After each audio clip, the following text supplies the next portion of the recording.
Yo, yo, yo, welcome to Living for a Living with your boy Joey Bradley. This episode's guest is a good one, man. Probably one of my favorite dudes to listen to talk about football. He has a knack for just making it simple and keeping it real. 12 years in the league, two-time Super Bowl champion. Really doesn't even need an introduction, so I'm going to just shut up. Our guest this week, my guy, Ike Taylor. Living for a living, baby. How you doing?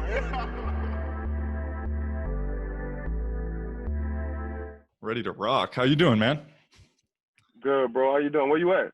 I'm in Czech Republic right now. This small town called Jihlava, Czech Republic. How is it over there? It's cold right now? It's we got a little bit of snow yesterday, and Okay. we kind of, I don't know exactly. We got a lot of Seattle weather lately, so I'm kind of Okay. feeling at home right now. But I'm only out here for another like week or two. I actually just signed. I'm part of the Steeler Nation now, but the Steelers in Finland. So Oh, for real? yeah, so I'm moving out to That's Finland in a dope. week or two to play for the Finnish Steelers. Okay. And so yeah, I'm excited about that, bro. It's been cool. What? Quarterback, right? Say what?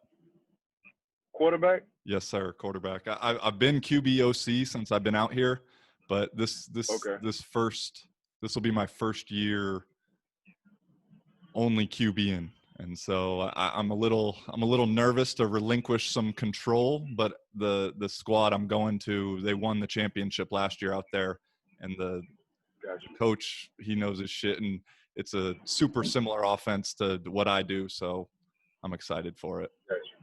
When Gotcha. Where you said you're driving in North Carolina, you said? Yeah, I'm in North Carolina. Got here Saturday. And how long are you going to be Just out chilling there with my for? mom's.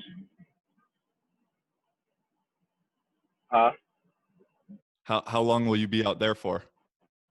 Little technical difficulties right now. Yo. Yeah, can you hear me now? Yeah, we're good. I don't know. I think that was Zoom on my end. I don't know. Little technical difficulties. I guess we got to sacrifice a little bit being like 5,000 miles away from each other, being able to talk to each other face to face, you know? Right. Right. But I'll admit I did a little Wikipedia before I did this, and so I saw you're from Louisiana, but then you moved out to North Carolina like when you were young.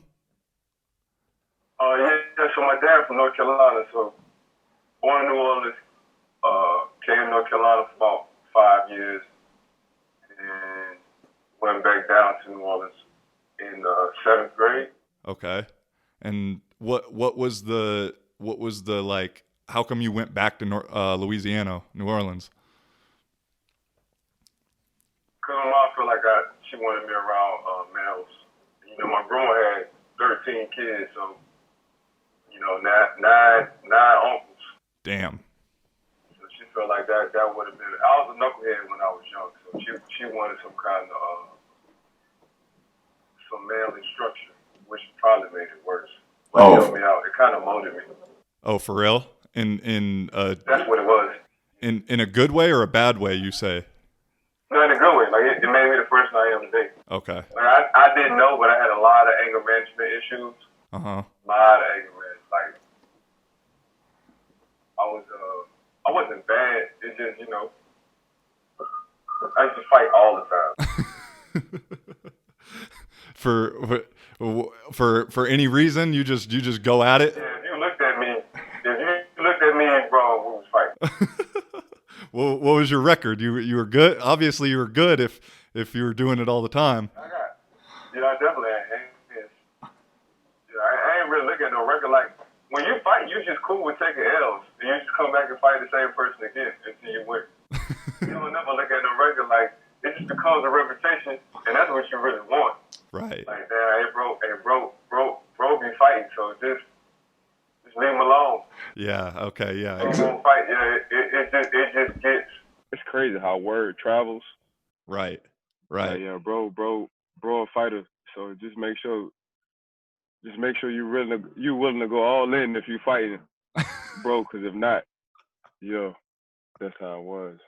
That's funny, man. And then like I saw in high school, it said you played running back, DN, corner, and kicker. Like, what kind Oh, of yeah. utility player is that, bro? Like, that is, I haven't heard that combination before. Everything. I was a place kicker, bro. Like, people be thinking I'd be crazy. I'd just be talking. I'm like, nah, I was a place kicker. Like, and I played, DN was my starting position. I only played corner like one time Okay. in high school. But defensive end, and we ran that wing T.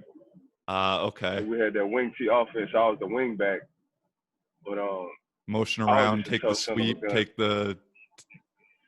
Had the crack block, down block on the DN Okay. when I needed What were to. you? Were you But yeah, I big? was Like just you played DN, so you were big then, or like for high school, or? bro, I was the smallest. I was one of the smallest guys on defense. I was good. I was quick coming off the edge, and I loved contact. So Okay. it was. I mean, Eddie. I still remember my other defensive end. That boy named Eddie, and Eddie was like two. He was like Javon Curse. I don't know if you remember Javon Curse, Yeah. the DN from Tennessee. Yep. Yeah. The freak. Eddie was like him in high school. Like he was built like he was a freak of nature. So I was like 150. Okay. But I wasn't scared. I was super aggressive. Like couldn't get your hands on me. I was super slippery. I mean, that's what the high So school I ball think he is. had like 18 sacks. Yeah, I had like 15 sacks my senior year. He had like 18 to 20, one of them two. Damn. But yeah, And we used to wreck shop, bro. you guys were good. You guys go to state or go to playoffs and stuff with that. Yeah, we lost. We lost in the semis. Okay. Don't forget, like we my bad. We it was a public school, so we played all private schools, and the private schools was them private schools we played. They used to recruit. I didn't know you can recruit. Like I knew nothing about recruit. You know what I'm saying? So we played Right. at Baton Rouge Catholic. That's when they had Major Applewhite, Travis Minor. They had guys going D1. Damn near their whole football team went D1, and we lost to them by a touchdown, I think. But we just got outmanned. You know what I'm Okay. saying? It was Yeah. deep. Yeah, we just got outmanned. Like all of us went both ways. I played. So we were doing like 150 snaps a game, Exactly. and Yeah. that's what I be telling my son. Like these kids, their moms, like my son only played one position. I'm like, damn, I never grew up like that. Like the only time we knew what timeout was to get water or For real. somebody that was Yeah. injured. Playing all special But teams and everything too. yeah, like well, I ain't never come off the field. I never knew nothing about catching a breather. But yeah, it was pretty good. It was pretty good. I was surrounded. I was probably the fifth or sixth best guy on my football team. It was loaded. Damn. So that's Yeah, it was loaded. did they go on, those other dudes go on to play in college also, or? It was the grades for us, man, back in the day, bro. Ain't nobody worrying about those grades. Like, I mean, at the time, I had an idea, but bro, we had guys get drafted from my high school from baseball, first, second round. Like I had some, and it's a public school. Okay. Yeah. So Damn. this was a public school. Like we just had nothing but athletes. Yeah. Like either you played baseball, basketball, football, and I tried out for baseball. I was like a pinch hitter. They came, they hollered at me to like steal bases or whatever. My swing was okay, hand-eye coordination was okay, but I was real good at basketball. So I started as a freshman in basketball varsity. Okay. So Okay. basketball was my sport.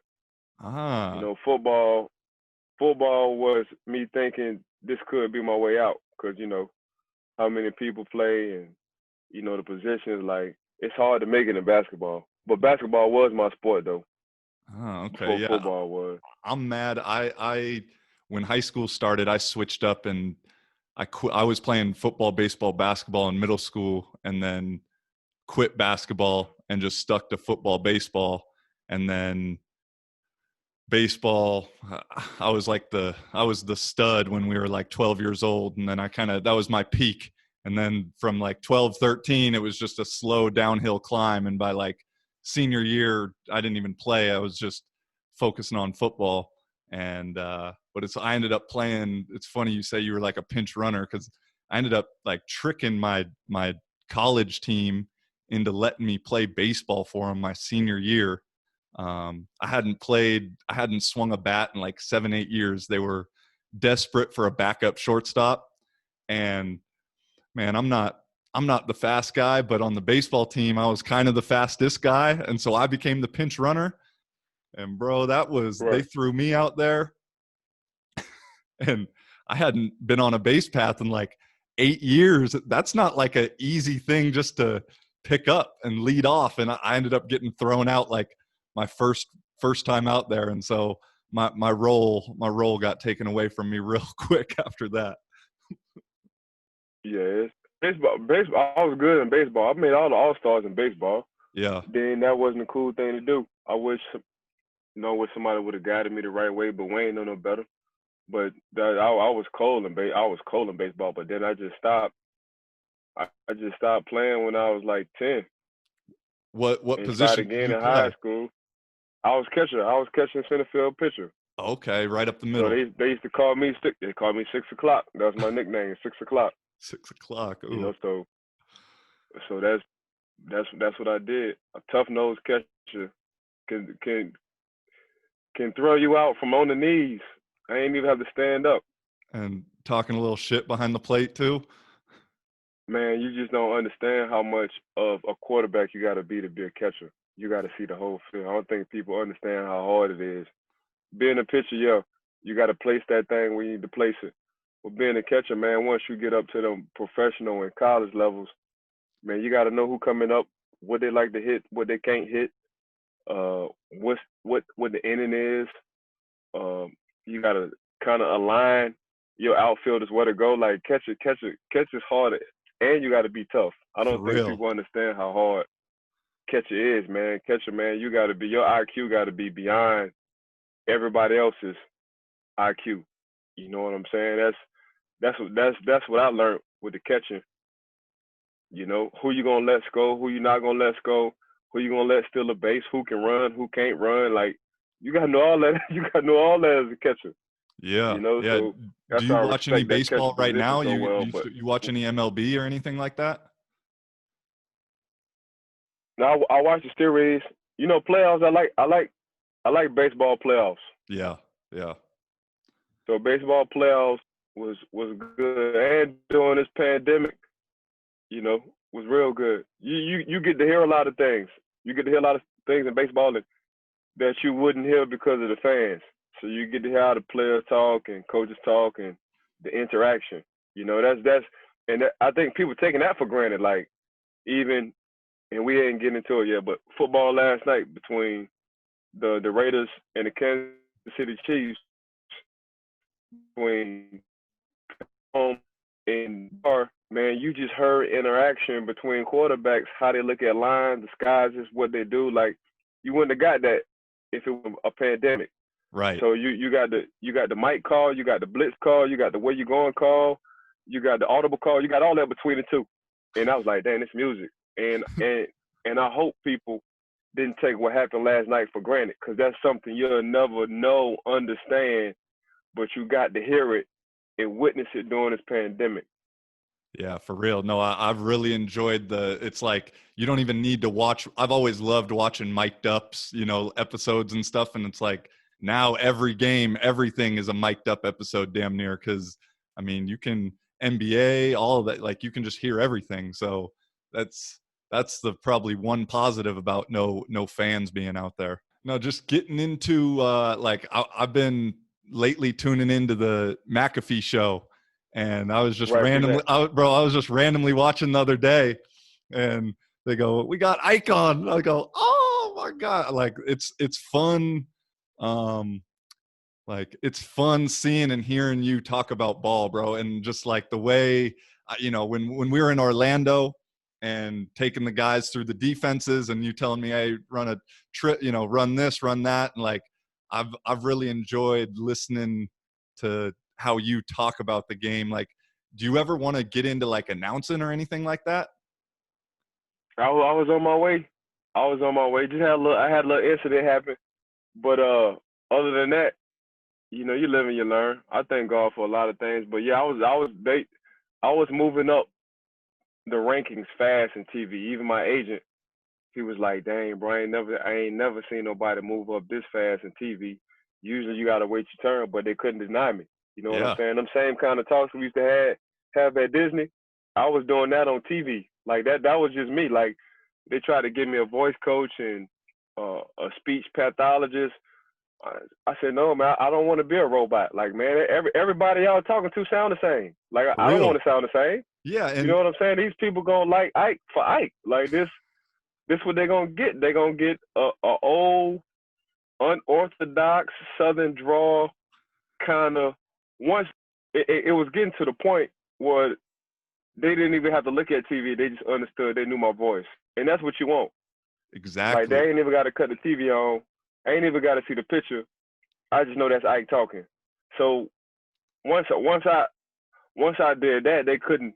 Then I started talking to the analysts and the analytical guys, and they was giving me on the low like, man, the viewership go up when you come on, and I was like, oh yeah, I gotta get paid, Oh you yeah. know. So yeah, like y'all, yeah, put me in the jungle, man. I'm gonna survive.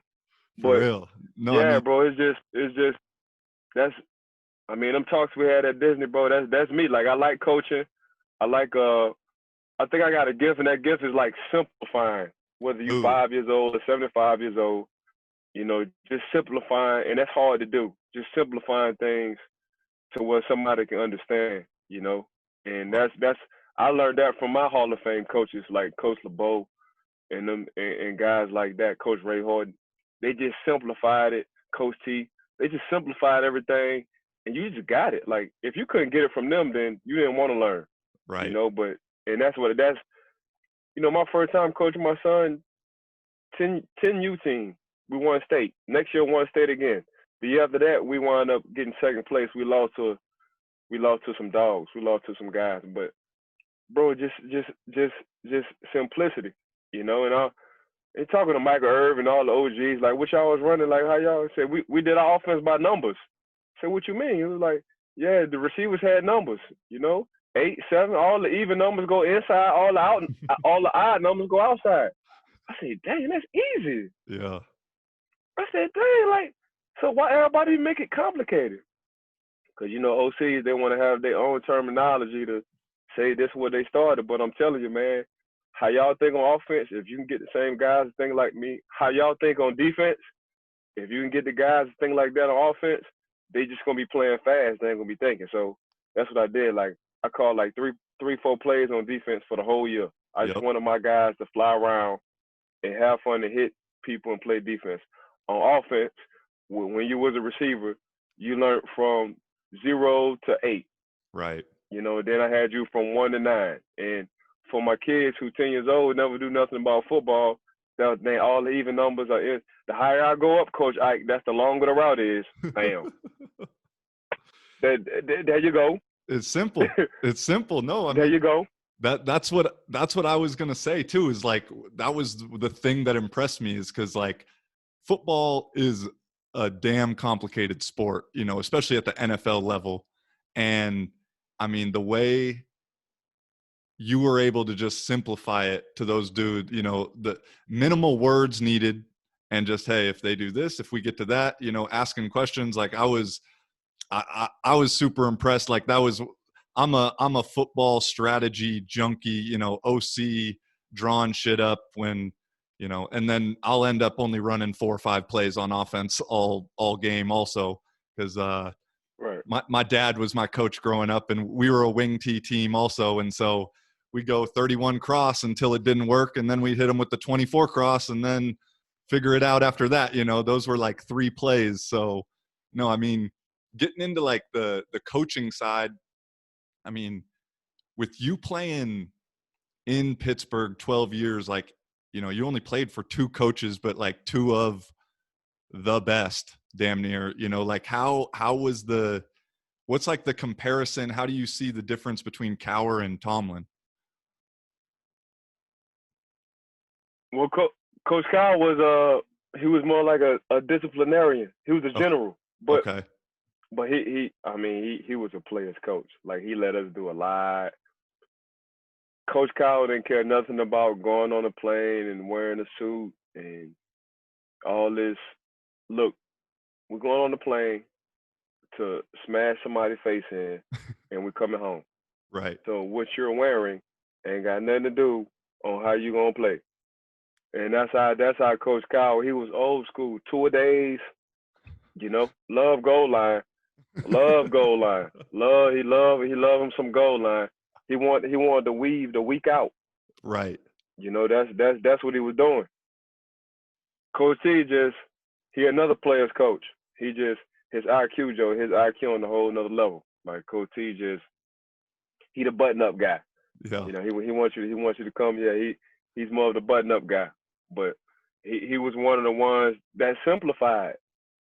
He'll simpler between Coach Hill simplify, and he'll tell you, him and Dick LeBeau I'm talking about. Yep. They will show us the weakness of the defense. Okay, this is the defense. This is the weakness of the defense. This is where they're gonna be looking at. And once you know the weakness of the defense, you can be like, why nobody ain't been telling me this? Right. Yeah. So, you get in the trips, which is 3 receivers, a bunch, which is 3 receivers to one side, and you in cover 3. I'm gonna tell my weak side outside linebacker, hey man, somebody coming from the strong side, you're gonna pick this ball off. Yeah, I'm gonna be gone. It's the same way. Yeah, offense, defense. Like, if you know what should happen, like by the book. Like, sometimes out here in Europe, the toughest thing is if you play like a shitty team that doesn't really know what they're doing, and they'll be in like one high, and then all of a sudden the corner squats into like, he fucks up, but then you're like, man, like, you're not supposed to be doing that. But then you get to that level where Right. like people play it by the book. Like, it's like chess, So no, Yeah. it's interesting to hear you say that. Like, I have this like little inkling in the back of my head. Like, at some point I'd love to try and be a NFL head coach, like when I'm a little bit older. But like, what do you feel like is what makes a good NFL head coach, or like what makes a bad NFL head coach? Like, cause I know you got to play with adjustments. I see a lot of bad NFL head coaches, and they just don't know how to adjust. They just come in with their playbook. This is my playbook. This is what we doing. First of all, with the NFL, you got to understand personnel. Like, okay, my personnel might not cater to my playbook, right, whether it's offense or defense. You know what I'm saying? So I'm sure they're going to give you time to get your kind of personnel inside the house, inside the organization. Then it becomes, okay, this is what we're doing. And players know now. Players know if you know what you're doing. Straight, yeah. Yep. So it's like, I got a head coach, he don't even know what he's doing. Or I got an O at DC, he don't even know what he's doing. You know what I'm saying? And what these coaches don't do, they don't listen to the players. Like, them boys on the field, like, and that's what I learned from Coach LeBeau. Like, Coach LeBeau used to come on Mondays and be like, man, I had y'all in a bad defense, but y'all made me look good. You know what? Next time we play so-and-so, Deshae or Pot Dog or Larry Foote or Ike or Troy, hey, tell me what you're getting on this certain formation, then we can adjust. And it's like, oh, snap. Like, so Hall of Fame Dickie asking me a question, but he played. And he know and he understand. So that's what I did. Now, on defense, when I was coaching, I would just ask my D-line, what are they hearing? Okay. Tell me what the offensive line talking about. Tell me who they calling the mic. Tell me if they going zone. Tell me if they sliding. Tell me which way, and then I can counter that. Because defense start with defensive line. I don't care how good your linebackers or your secondary is. Everything starts with the line. So that's what I did on defense. I just talked to my D line, hey, what y'all getting? And they'll tell me I adjust with that. On offense, I saw everything that was going on. So I always had a man short motion to see whether you was. I have them line up, no huddle. I have a man short motion just to see whether you was in man or zone. Yep. And Easy. once I found out you was in man or zone, okay, now I know what play. Now I know what play to call. Yeah. Now You know what I'm we'll saying? dial it up. And then that's what I used to tell my quarterback, my young buck, like, put him in short motion. If a guy runs with him, he's in man. If a guy don't run with him, they're in zone. Okay, here's all the zone beaters, here are the man beaters. And about the fourth game, 10 years old, he picked it up. So I go to him, I go to Trev, his name was Trev. He 10 years old, I say, Trev, what you saying out there? He said, man, backside, Coach Ike, man, I got one-on-one action all day. I said, you know, that's the weakness to the defense. He was like, yes, sir. I said, what you going to do? And I used to call my now pass, Coach Ike, if he's 8 yards off, I'm going now pass. If he's on and I feel like my receiver can beat him off the bumper run, I'm going to tell him run the fade. Damn. And I'm going to tell the tight end. It was like, so they was learning, but that's what these NFL coaches got to understand. You got to be able to communicate with your players because they're on the field. Yep. And they're picking up all the small, minute things you're not hearing. You know what I'm saying? So that's what I learned. But it's a lot of coaches, man, they don't know how to adjust. They do not know how to adjust. But how do you think they get to that point then, though? Like, how are guys getting to that level and not really being able to adjust like that, in your opinion, you know? Man, I'm telling you, Tom Brady got a lot of people jobs. Yeah. Tom Brady got a lot of people jobs. He got a lot of people jobs. And you always going to have somebody who knows more than you. Yep. On that staff. So either you're getting protected or you're just somebody's friend. That's just how it is. You know what I'm saying? That's just how it is. And the good ones, you know, the Ty Bowles, he cold with it. Who else cold with it? Dickey was cold with it. Coach T cold with it. Like they just get it. You know what I'm saying? The little young buck over there with the LA Rams. Oh, he McVay. Get it. Like McVay get on offensive side, but the defense coordinator, he held too. Like he knows some football. But Sean McVay, he got his personnel and he got a running back. So with Sean McVay's offense, his offense only works if he has a running back. Yeah. You know what I'm saying? And when he's exploiting with all the jet sweep stuff and the throw, you know, he's got Correct. that good little play package out of bunches and the motions and the little Casper end arounds and stuff like that. Right. You know, I mean, that's what I like seeing is just he'll run like 5 things out of the same look that gives defenses trouble just from the strategical side of things. Yeah. It's same plays, just different formation. We call it smoke and mirrors. Yep. Exactly. You know, for him in his passing game, he's banking on one of the secondary guys, the linebacker guys, to have bad eyes. Okay. You know, to look in the backfield for too long or to look at something you're not supposed to look at. Right. You know, but his offense starts with a running back. True. You know, Yeah. You think back all these good years. He got to have a running back. If you don't have a running back, it's going to be hard because his quarterback right now isn't like that, and it's hard to have quarterbacks. Big Ben, Tom Brady, Drew Brees, Aaron Rodgers. Who else? Russell Wilson. Only 5 can do it with no running backs. To keep it 100. Yeah. You know, only really 5, maybe 6 can do it with no running back. You know. True. And that's why they make them franchise quarter. That's why. And they're the only ones that rotate Super Bowls. You know what I'm saying? Yeah. Like out of all these quarterbacks, and people say how good they are, you got to be consistently good, year in and year out. And if you just, you know, between Tom, between Big Ben, between Aaron Rodgers, between Russell, between Drew, right now Patrick, right, Patrick Mahomes. You know, so that's 6. Only, and you saw what he did last night. Yeah. Like he loved that. Yeah, man. Leave me a minute 13 on the clock and watch what I do. Watch what I do. I don't need no time out. Just give me a minute 13, man. Watch what I do. No, You know what I'm saying? But it's fun to watch those 5, 6, and then it's crazy how just like, and not to disrespect any of the dudes who are in the league, but just like an average to lesser quarterback play, even in the NFL, can just make games not as fun to watch. yeah, they rotating Lombardis. They Them really 6 are. quarterbacks I just As you named. said that, I just thought, I was like, in the last like 20 years or 15 years Yeah, since that's been a Tom's been in, rotation. like it's those 5 or 6. There might be I guess Eli got a couple in there, and then Eli got a couple. But Eli was hell in the playoffs. I mean, Eli regular true. season he was okay, but you ain't want to see Eli in the playoffs. I No, don't no. care. I don't care how much you dislike Eli. Ask Tom, because Yes. he beat the GOAT Twice. You know what I'm saying? So Yeah.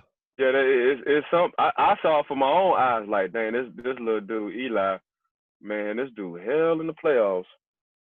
Hell, Who was your toughest, like you who know. was But your guy that just gave you problems when you saw it on the schedule, you were like hyped, but also like, all right, I really got to bring it this week? I mean, those 5, 6, or is there someone that isn't in that group?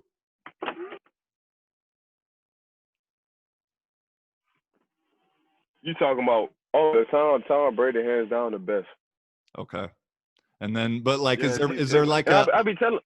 like a underrated, like someone that we wouldn't think of, that you were like, okay, like this is it, or it's just Tom and it's that 5 that we talked? I mean, I was fortunate enough to play with the franchise quarterback, Big Ben. You know what I'm saying? So True. I got a chance to see him.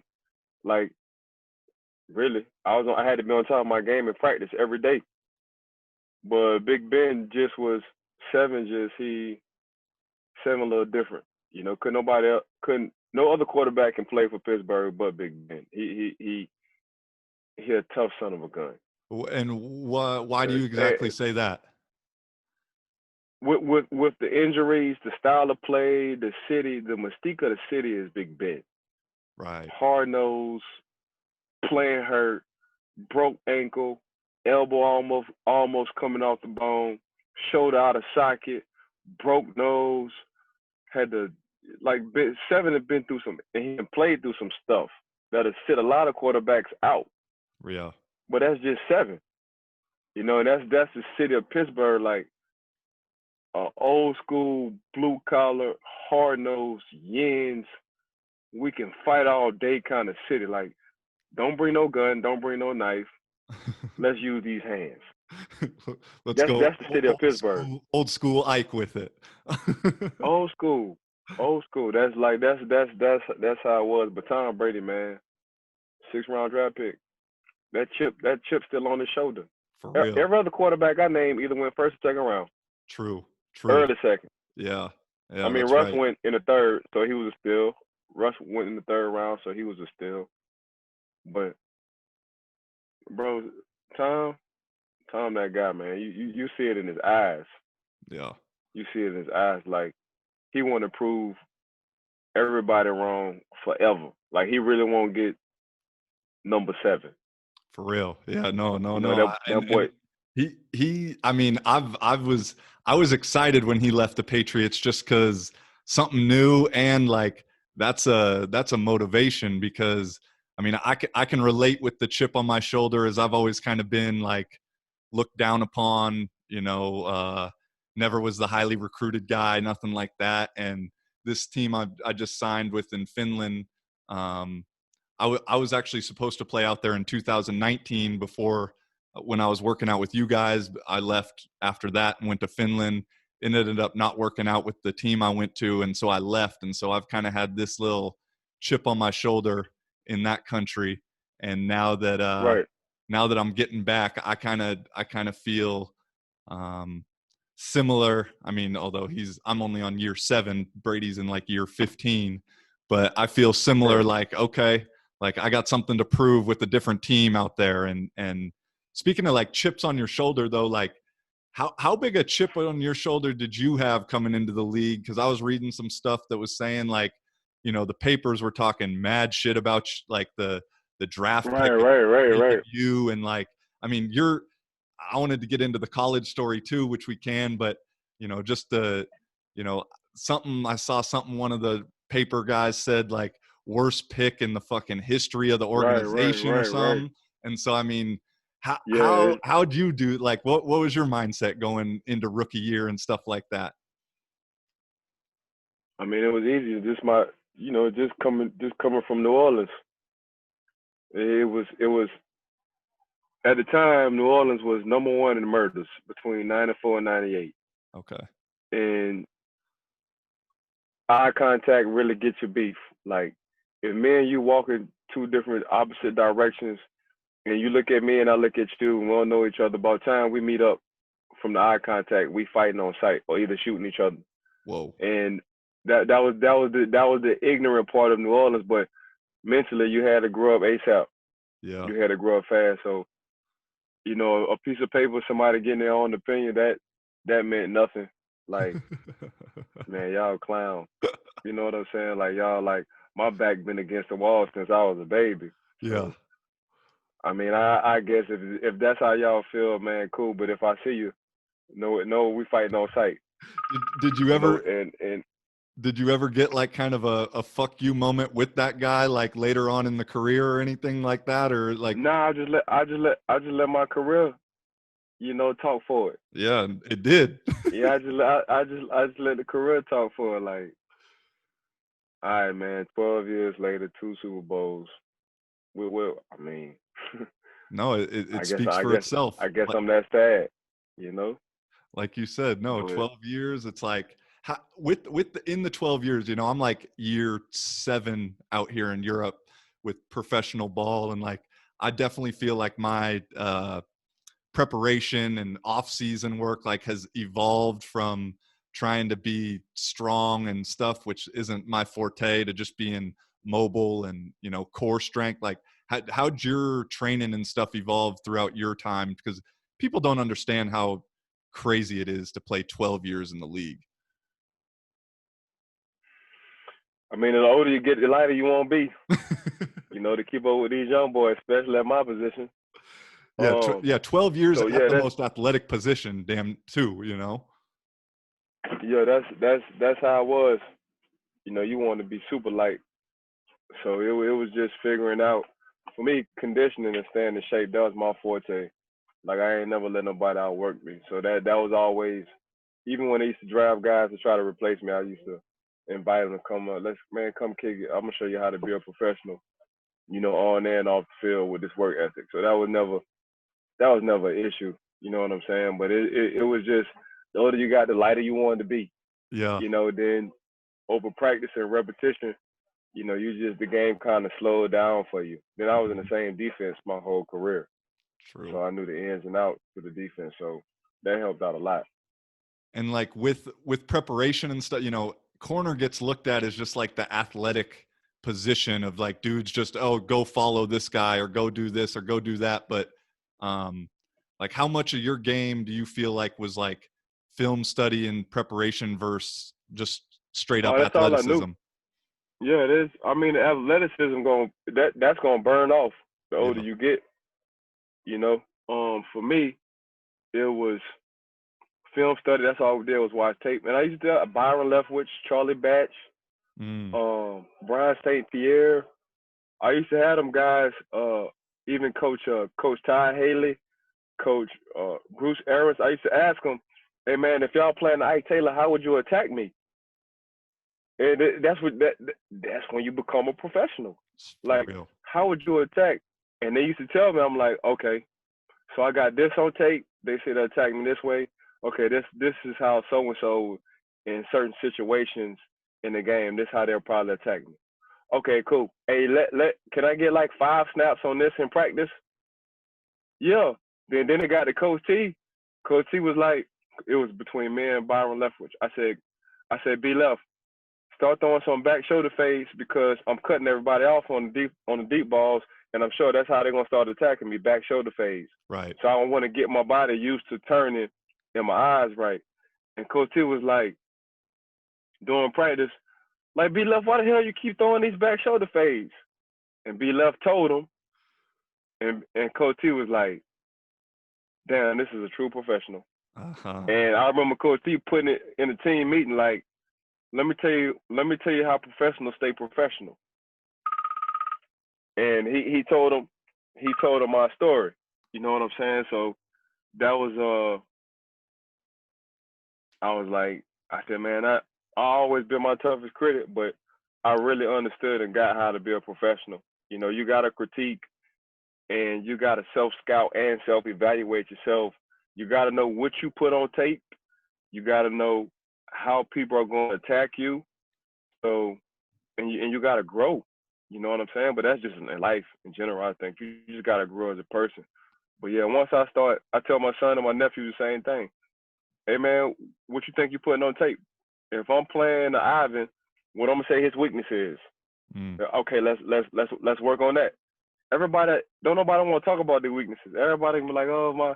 But, you know, I lasted 12 years because I found what my weaknesses was and how I thought other teams would attack me. Yeah. What were your weaknesses?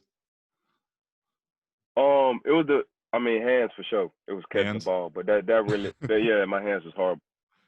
But that really wasn't the issue. It was me being on the backside of cover 3 or 5 zone. So it was more like 1-on-1. Okay. You know, so they knew I loved bump and run, so they'll send a backside motion to get me off. So I had to play off. You know what I'm saying? And they knew the linebackers at one point in time, they wouldn't come all the way out to the flats. You know, they wouldn't get the depth they needed to get. So I was the hole. So sometimes I bit on it and was right. Sometimes I held to make sure you didn't score, but I understood, you know, tight coverages, and I understood how my defense coordinator liked to call calls between certain downs and distances, and that's what the offense wanted to counter with. Okay. So I knew if I saw a tight formation and they thought Coach LeBeau was calling cover 4, they'll go a tight formation where I couldn't bump and run a post. Mm-hmm. Okay. But I knew the post was coming. You know what I'm saying? Like, so I already knew, like, okay, as soon as I see the formation, tight formation, okay, I see two. I see 2 go down across her. I see a tight end from the weak side do a 15, 14-yard dig to suck in the safety. Okay, they're gonna leave me out to dry for the post. So you could just, but that's over, of course the time. You know what I'm saying? But that's the kind of stuff I picked up. I got you. Yeah, that's cool, man. It's just fun to hear it, you know, coming out of your mouth like that. And you said you had 40 minutes. I don't want to take up too much of your time, but I can go forever. But just let me know if you got to go at some point too. Yeah, we could. Okay. Yeah, I gotta go because they're waiting on me. I gotta take my mama to the grocery store. Yeah, no problem, brother. No problem. I appreciate you. I saw the message that said 40 minutes just now, and I was like, oh, we're at like 50 right now. So I don't want to overstep or nothing. But it's all good, my man. I'm super grateful for, you know, taking the time, and man, love to have you on again and just talk some shit or talk ball or, you know, even if it's just a phone call, man. I wanted to make sure I told you on this shit, like, I'm super grateful for you just from our relationship and the randomness of it. So no, man, super appreciative, brother. I appreciate you, bro. All righty, man. Have a good day. Happy Anytime. Thanksgiving. All right, you too, baby. Peace. Happy Thanksgiving, dog. Later, brother. All right. Living for a living, baby. How you doing?